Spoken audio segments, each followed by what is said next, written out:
MBN 박재인 전무입니다.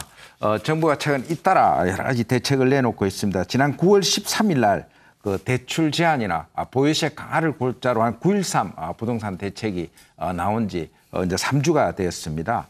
그 대책의 효과에 대해서 한번 진단을 해보겠습니다. 고정환 원장 나와 계십니다. 안녕하세요. 네, 안녕하십니까. 고정환입니다.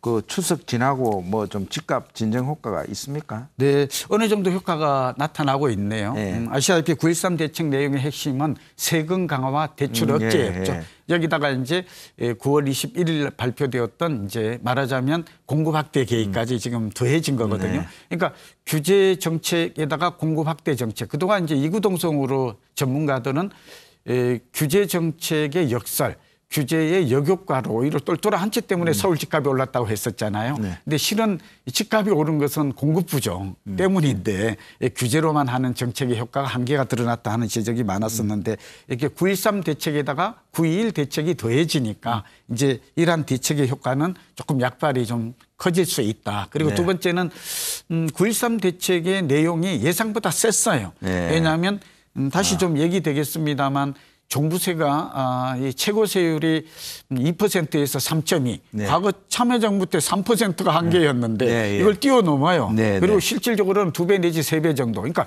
1주택자도 종부세 부과 대상이 되고 2주택부터는 사실상 2배 내지 3배. 1년 정도는 많이 그 세부담 상한선 때문에 많이 안 오르겠지만 2, 3년 지나면 굉장히 많이 오르는 걸로 이렇게 돼 있거든요. 예컨대 엄마 아파트 31평짜리가 한 250만 원 정도인데 앞으로는 거의 뭐 600만 원 정도 될 것이다. 이런 지금 예상도 나오고 있잖아요. 그렇게 되면 제가 볼 때는 절세 매물 또는 실망 매물이 좀 나오고 있고 벌써 추석 이후에 보니까 매수세는 좀 줄어들고 있거든요. 그래서 이러한 진정 효과는 있다. 숨고르기 측면에 들어갈 것이다. 거래가 줄어들면서 가격 상승폭도 둔화되고 있는 이런 모습은 앞으로 추석 이후에는 적어도 10월부터는 집값이 좀 가라앉을 가능성이 높을 것으로 전망이 됩니다. 그렇게 되고 있고.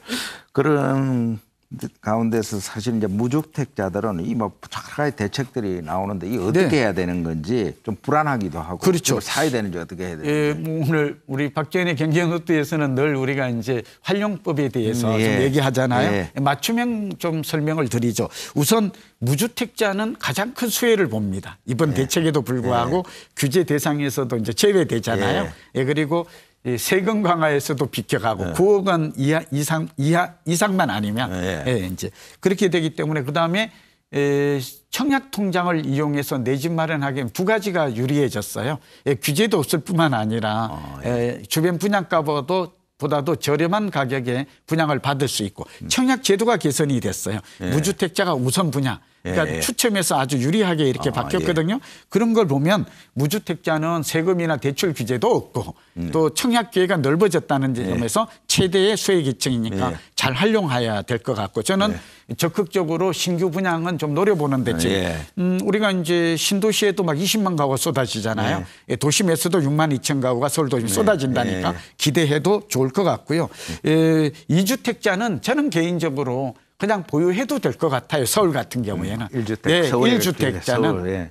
왜 그런가 하면 집값은 2030년까지는 인구가 증가하고 2040년까지는 소득과 가구 수가 증가하니까 다음 상승이 있을 수가 있어요. 그러니까 한 2, 3년, 3, 4년은 우리가 하향 안정 국면을 보이겠지만 장기 상승이 남아있기 때문에 집 한 채 가지고 있는 분들은 실수요자잖아요. 뭐 샀다 팔았다 하는 것보다는 조금 내릴 수 있어도 장기 보유하는 전략이 유리하다라는 말씀을 꼭 드립니다. 문제는 2주택 이상의 다주택자예요.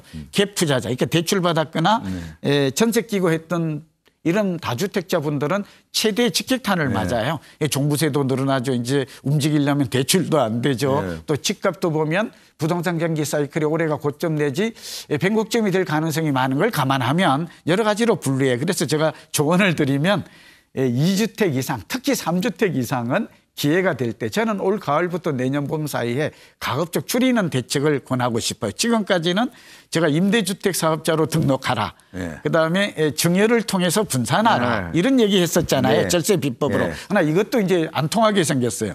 임대주택 사업자도 이제 세제 혜택이 축소되고 있고 이 모든 걸 감안하면 저는 조금 대출이 있거나 또 과도하게 갭 투자를 하신 분들은 줄이는 전략이 앞으로 성공 전략이 될 것 같다 하는 말씀을 드립니다.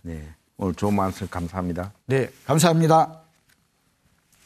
네, 지금까지 9.13 부동산 대책의 효과적인 대응 방법에 대해서 알아봤습니다. 박지현의 경제노트였습니다.